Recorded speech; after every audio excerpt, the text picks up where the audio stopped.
Greetings, friends and followers. This is Nurses Talking. I am Del Barzi, and as always, if you like what you see and hear, subscribe, leave us a comment, give us a like. So today, my guest is Ms. Jacqui O'Connor.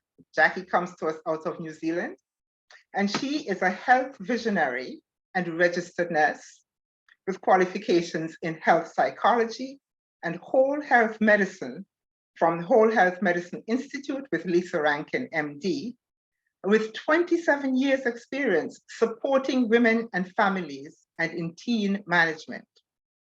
Through her own lived experience, she finds joy in sharing the tools she's mastered with others through one-to-one coaching / mentoring, group coaching, workshops, speaking engagements, podcasts, writing, activism, and continued learning. Jacqui is the magician, love rock star, and hope merchant who dares to care differently at Heart Place Hospital.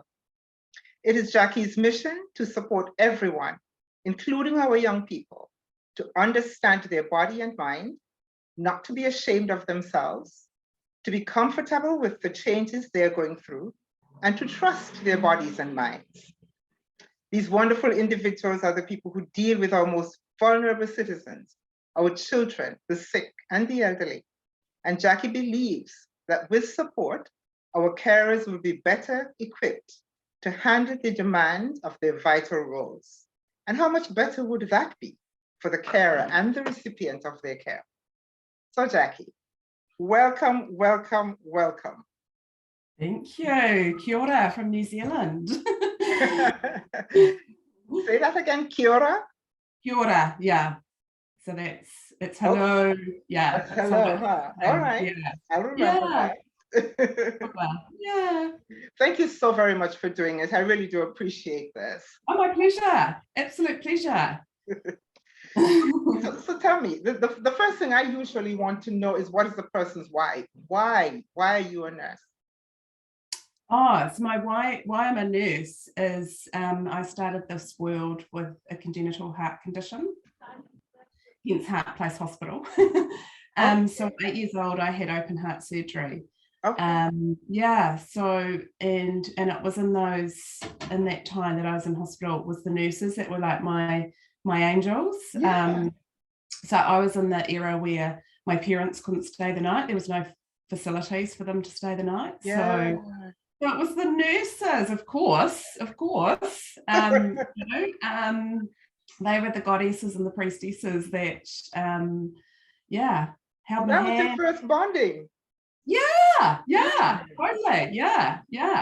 Okay. And so then it was just really like alongside my, empath nature, my sensitivity nature.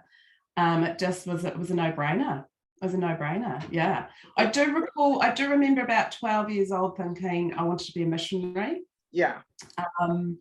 I'd seen a movie and I thought, yeah, that's me. I want to go to Africa. I want to go to Africa and save the children. But living down in New Zealand, I never saw that modelled or an example, but I saw nursing modelled. Yeah. So, yeah. And, very much the era of my schooling was, academia was success.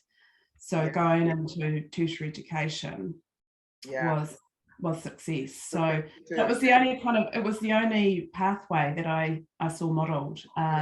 Yeah. Well, from what I can see, you're doing it quite well. So yeah. Well, I probably didn't for about 21 years. I didn't. I did a lot of burning out. And now I'm making sense of my life. It makes sense because I had this, experience, and I knew I was a carer. I knew I was a giver. I knew I was a healer. I didn't know that word at the time. Yeah. And the only paradigm I knew was healthcare. And my burnouts, for 21 years, I thought they were me. I thought I wasn't strong enough. I wasn't enough. I wasn't, I didn't have what it took. And then 6.5 years ago, I got, my smoke alarm went off. My smoke alarm had been going off for 21 years. But Just to hear it, huh? but I hadn't heard it. Yeah, I'd used I'd used what I was modeled, you know. I'd used my vice was busyness.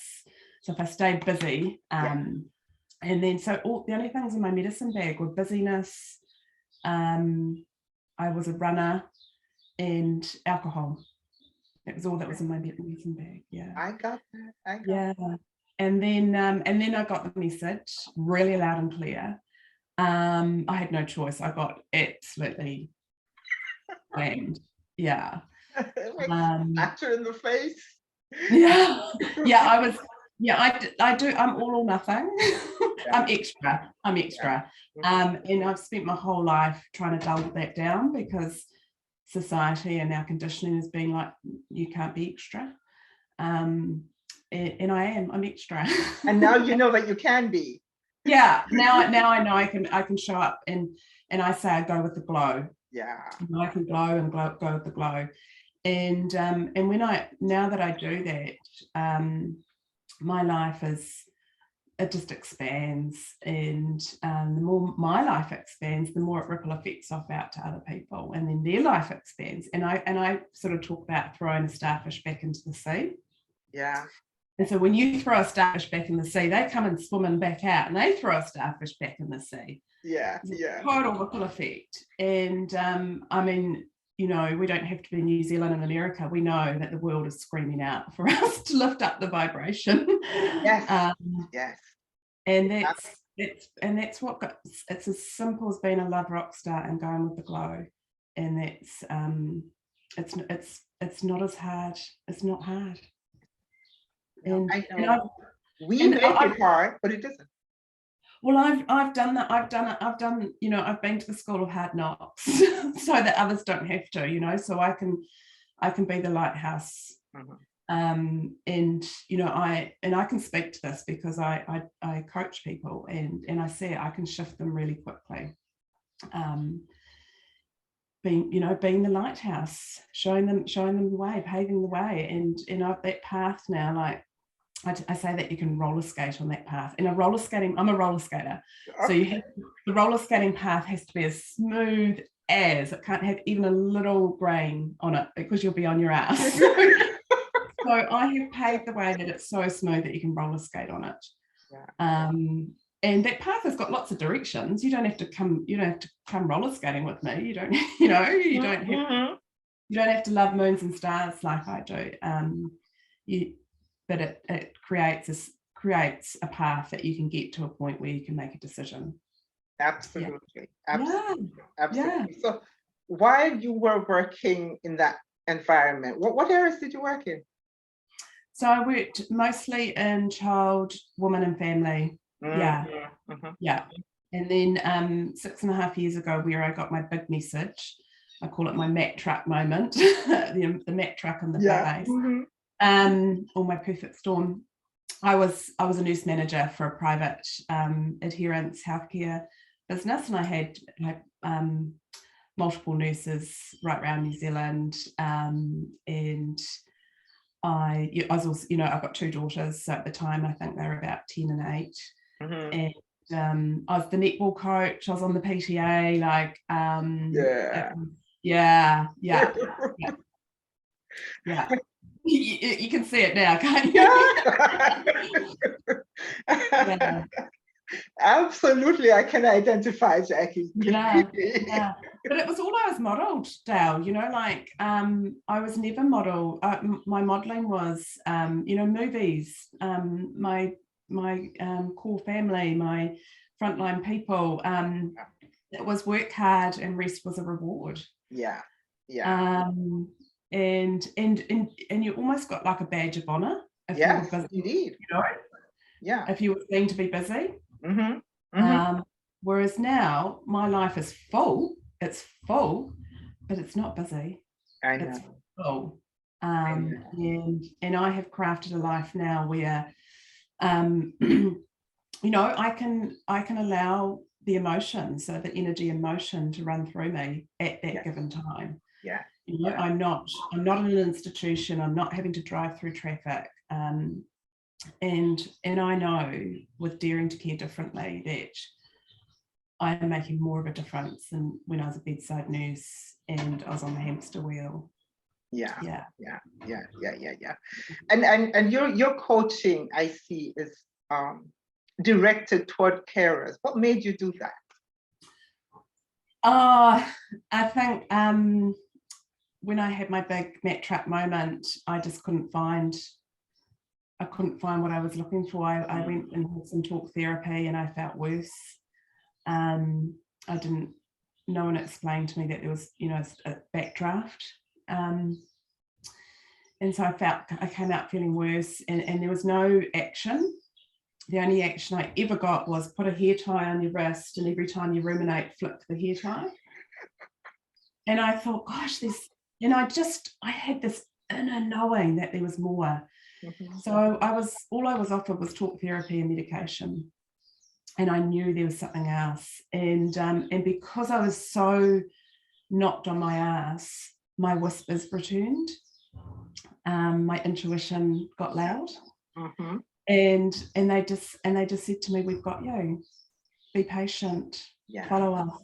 Yeah. We're going to lead you. And they did. And it was synchronicity. It was magic and miracles. I met the most phenomenal people. I learned the most phenomenal things. And I just went, everyone else is going to find out about this. Why aren't we talking about this? Like, I was like, why don't we know about this? Why is this so secret? Why is this so taboo? Like, I'm like, am I missing something? And I never learned how to express anger. I was brought up in the era of, be happy and that you're good or bad, wrong or right, fixed or broken. Yeah. And so I didn't know. And the only example of anger I've seen was violence, and I knew I wasn't violent because I can't even watch a violent movie. And so I realized the way that I processed, this anger, like, why didn't someone tell me this, was to get even. So not to get mad, was to get even. So I created the space I was desperately looking for when I was at my absolute lowest. And at my absolute lowest, I wanted to jump off this moving ball of energy. And I've done it. It's Heart Place Hospital. And I'm just like, oh my gosh, this is what I was looking for. And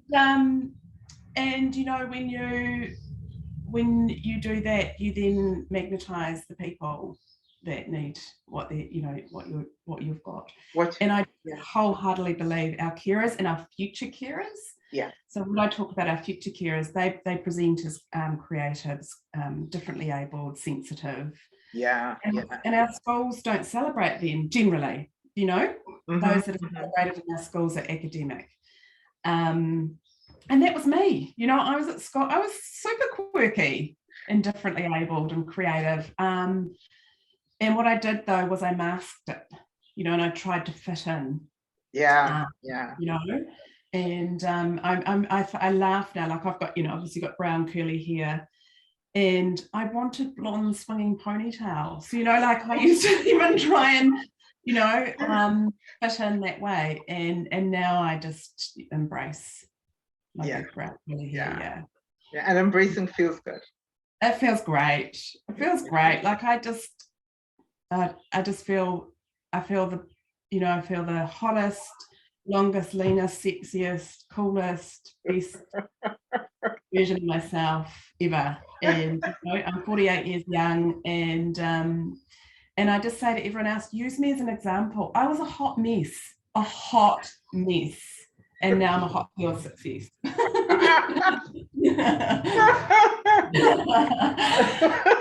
And I'm as special as everyone else. I'm as special as everyone else. Indeed you are. Indeed you are. Indeed you are. We've all got this. We've all got it. We've all got it in us. Just no one told us. No one bloody told us. Yeah. So, having been this square peg in this round hole for such a long time. Yeah. Are there any aspects, though, of nursing life you would like to see change? Yeah, I mean, I have the gift of insight, being a visionary. I believe in my lifetime, my grandchildren will be saying to me, Grandma, like, did you really nurse like that? And I'll be like, yes. But what I believe will happen is that we will provide a healthcare system where we honour the energy of the providers. So what I mean by that is that we will actually support women to remember. Yeah. It's a remembering, it's not an empowerment. We've all got it within us. It's in our DNA. We just haven't been taught, we haven't talked about it for so long.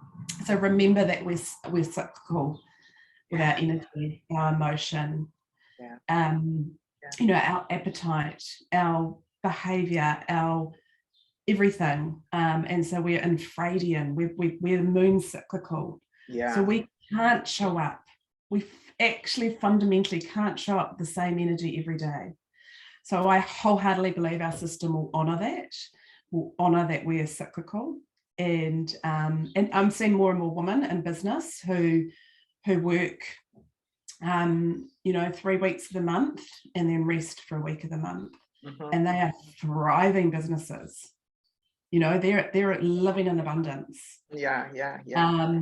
And so I believe that will happen. And I also wholeheartedly believe this will happen, that our frontline workers will actually, in that week, they will have provided protective and energetic support. So what I mean by that is we're all very energetic, all magnetizing to our energy. So when you're on the front line, you know, working in institutions where there's huge energy, we're just not being taught how to release that energy, you know, that's not ours or doesn't serve us. And I know for me, like, one of my non-negotiables, and I'm daring to live differently. I live in a bohemian beachside village.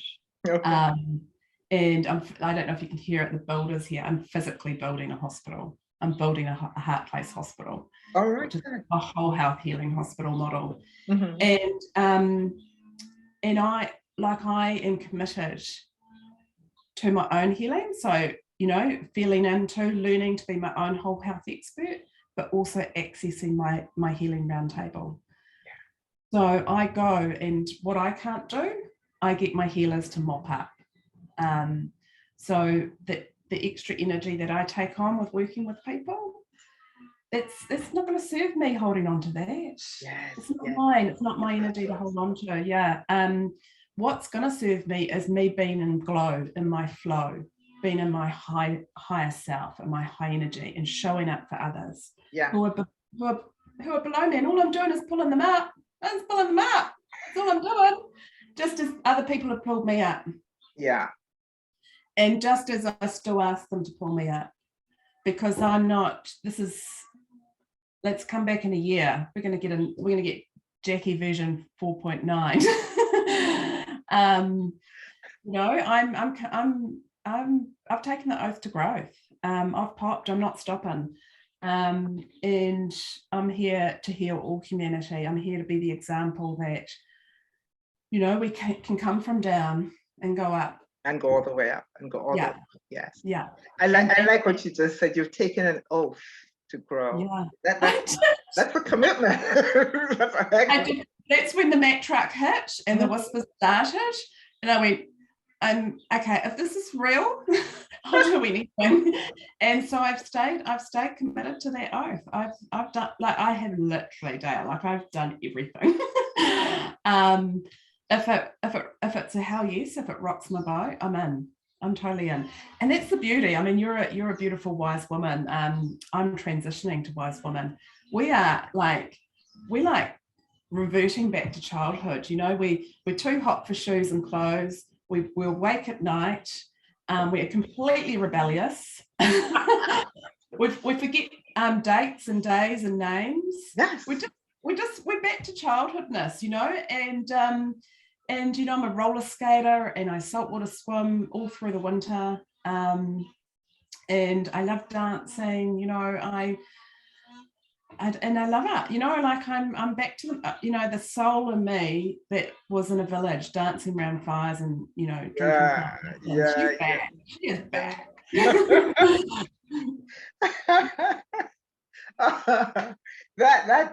This is just such an awesome conversation, and you said you're a bohemian, and that bohemian is coming out. That bohemian you is coming. Oh yeah. Oh yeah. I just was talking to the builders and explaining to them, or the builders helpers explaining my vision, because I'm a total pioneer. It's total pioneering. Yeah. And I said to them, oh yeah, that it's Hart Place Hospital. It's a little bit tongue in cheek, you know, like I'm kind of saying to our hospital system, because I've been activist, I've been an evangelist about our system. I've gone with solutions and I was silenced. So it's a little bit, this is my kind of get even. this is how even. But the hospital, the vibe is boho rustic with a twist of class. Because, you know, even, I mean, logically, sit back and think, you know, our hospitals are not designed for healing. You know, they're concrete jungles full of crazy energy. How is and the food? I mean, it's nuts that, you know, we think that's an environment that we're gonna, you know, produce wellness. Yeah. You know, Jacqui, I've had the good fortune to work in 3 different countries, and what you just said is actually so very true. Hospitals, healthcare systems, institutions in general are not really designed for healing. They're designed to make they're designed for sickness. They're designed for sickness. So it's good if we can see that healthcare is supposed to be about health, wellness, you know, not necessarily sickness, but and I'm the bridge between that, you know, like I had the health journey as a child, you know, I was in the system, and then I worked in the system, and then even when I got the message, I stayed in the system to try and fix it, and I realized that was a trauma response, you know, that was and the only way that I can create change out of this chaos is to be the example. And Hart Place Hospital, this is the first of many, I promise you. I'm a visionary. I've got the you know, I've got the gift of seeing what comes of it, and you know, I'm taking radical action, and we all have to. Please, like whoever's watching this, take radical action. It's so much fun. And the more I do it, the more I show up, the more it ripple effects out to others. Yeah. So much fun. So much more better than the hamster wheel and the suffering and the and the working hard and the no rest. I know. So what is the big advice then you'd give to someone wanting to enter this profession? Oh, get a magical mentor. Don't do it by yourself. Be witnessed. Follow the breadcrumbs, listen to the whispers. It gets better. It's so much better and better again and more better. And there's nothing wrong, bad or broken with you. It's just an opportunity for growth, and take it. It is a huge opportunity for growth. So, I have been asking nurses that I speak to. I'm trying to collect these words. I want to know what we see in each other as nurses. And so I've been asking nurses, if you had to describe the most essential quality of a nurse in just one word, what would that word be? Oh, I like this.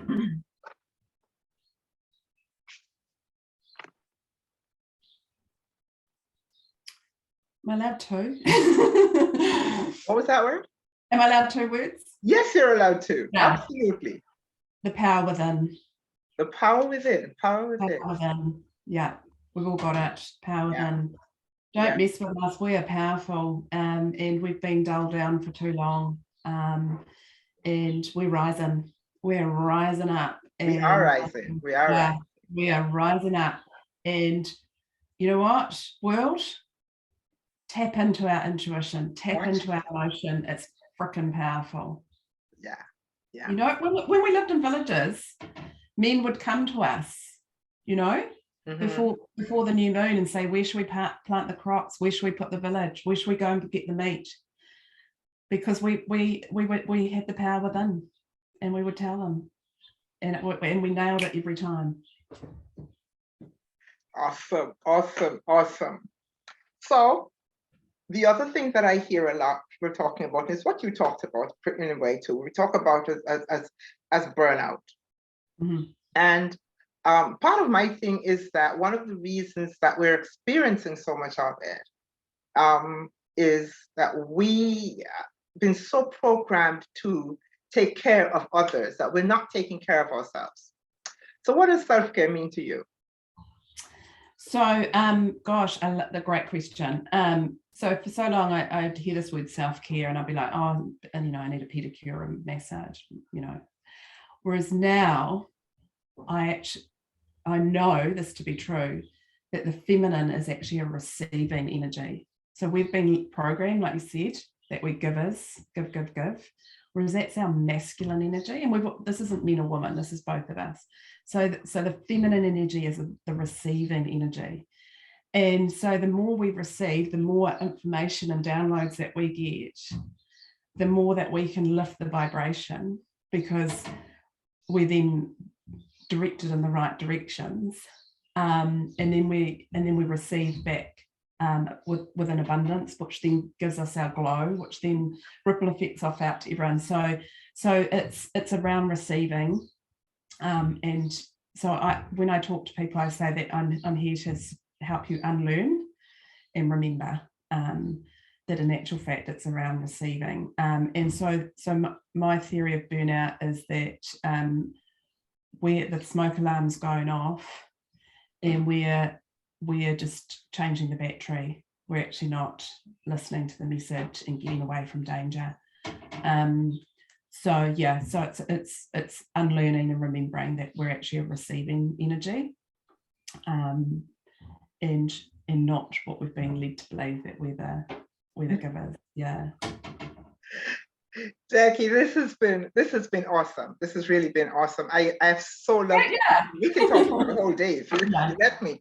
I have to show you my nails. I've got Love Rockstar. You're so awesome. It's so much fun transitioning. I don't know. I'm like, it's cool. I have to keep an eye on this space of yours. I really have. But thank you so very, very much for speaking to me. I do appreciate it. It's been awesome. It's been a thrill. It's been a thrill. Because I love that bohemian spirit. I feel it coming at me all across the way. So thank you so very much. You're most welcome. Thank you back.